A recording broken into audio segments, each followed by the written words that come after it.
Assalamualaikum warahmatullahi wabarakatuh. Perkenalkan, kami dari kelompok 5.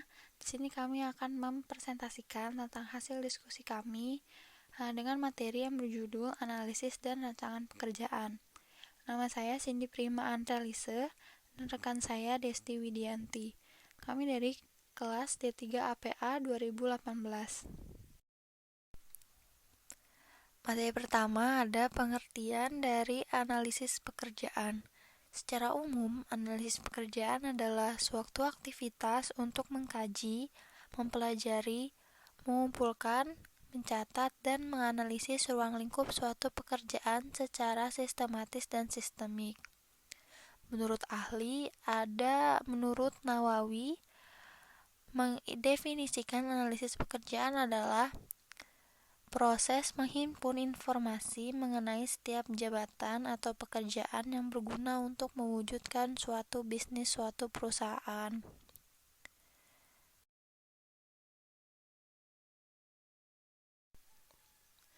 Selanjutnya, ada tujuan dari analisis pekerjaan.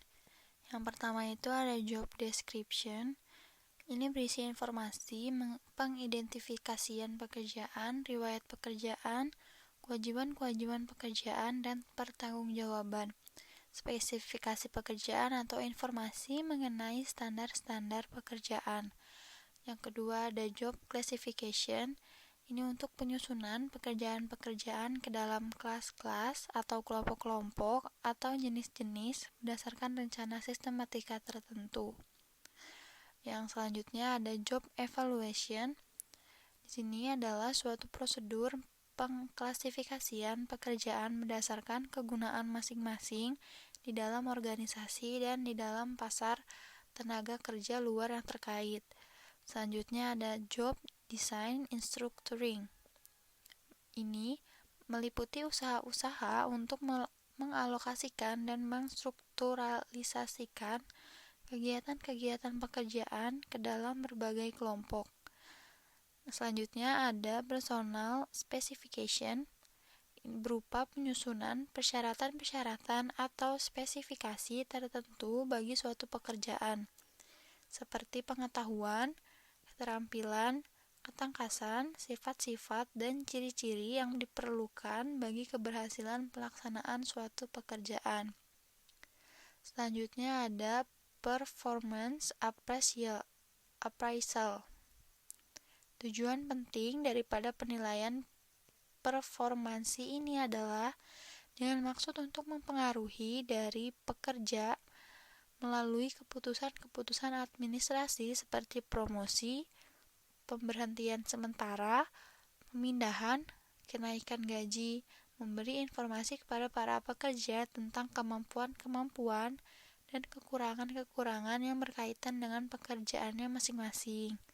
Selanjutnya ada worker training atau untuk pelatihan, worker mobility atau untuk tujuan mobilitas pekerja, yaitu dinamika masuk keluarnya seorang dalam posisi-posisi atau pekerjaan-pekerjaan tertentu. Selanjutnya ada efisiensi. Ini mencakup penggabungan proses kerja yang optimal dan rancangan keamanan dari peralatan dan fasilitas fisik lain dengan referensi tertentu. Yang selanjutnya ada safety. Sama dengan efisiensi, tapi perhatian safety ini lebih diarahkan pada identifikasi dan peniadaan perilaku-perilaku kerja yang tidak aman. Selanjutnya ada human resource planning, atau ini meliputi kegiatan antisipatif dan reaktif melalui suatu organisasi untuk memastikan organisasi tersebut memiliki dan akan terus memiliki jumlah macam orang pada tempat yang tepat dan waktu yang tepat. Yang terakhir ada legal atau quasi-legal recruitment, atau aturan-aturan dan ketentuan-ketentuan lainnya yang berkaitan dengan organisasi.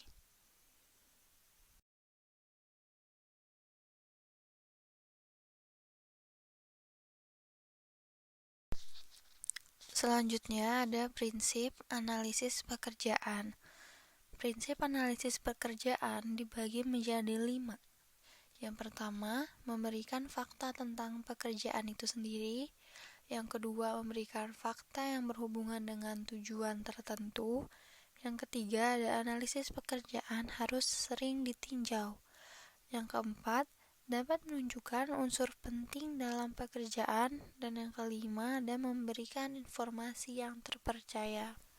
Selanjutnya, ada manfaat dari analisis pekerjaan. Manfaat analisis pekerjaan dibagi menjadi dua.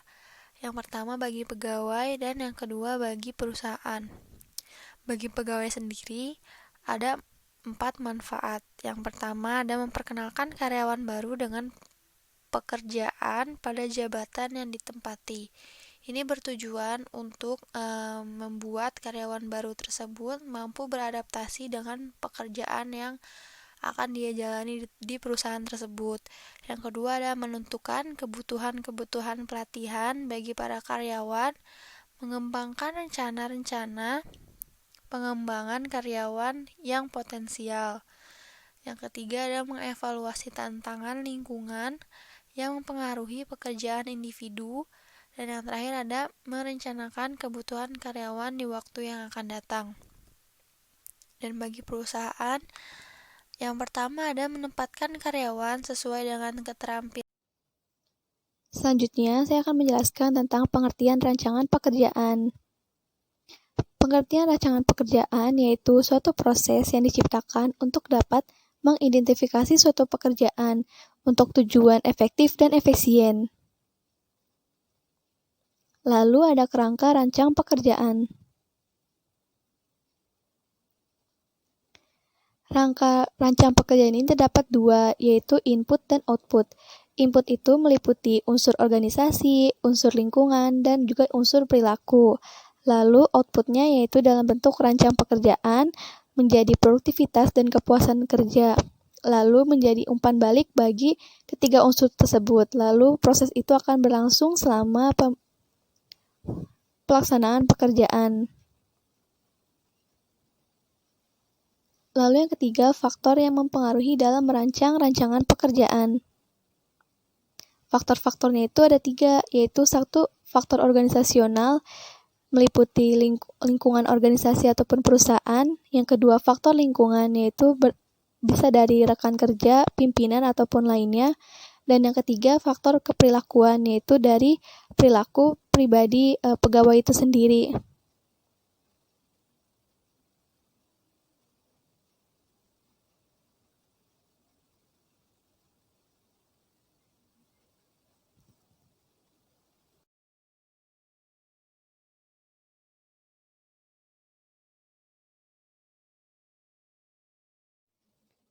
Selanjutnya adalah teknik rancang ulang pekerjaan. Dalam hal ini terdapat dua macam, yaitu penyederhanaan pekerjaan dan juga overspesialisasi. Penyederhanaan pekerjaan yaitu dengan membagi pekerjaan suatu pekerjaan kepada beberapa karyawan. Namun dalam hal ini harus perlu diawasi dengan ketat supaya dapat memberikan tantangan kepada pegawai itu sendiri. Lalu yang kedua ada overspesialisasi. Overspesialisasi ini meliputi 4 macam, yaitu rotasi pekerjaan, perluasan pekerjaan, pengayaan pekerjaan, dan juga regu kerja otonomi. Lalu selanjutnya, hubungan analisis dan rancang pekerjaan dengan sumber daya manusia.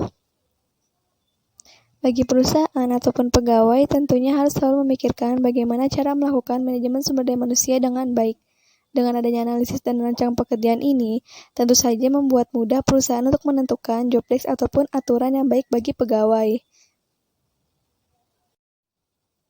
Terima kasih sudah menonton, sampai jumpa.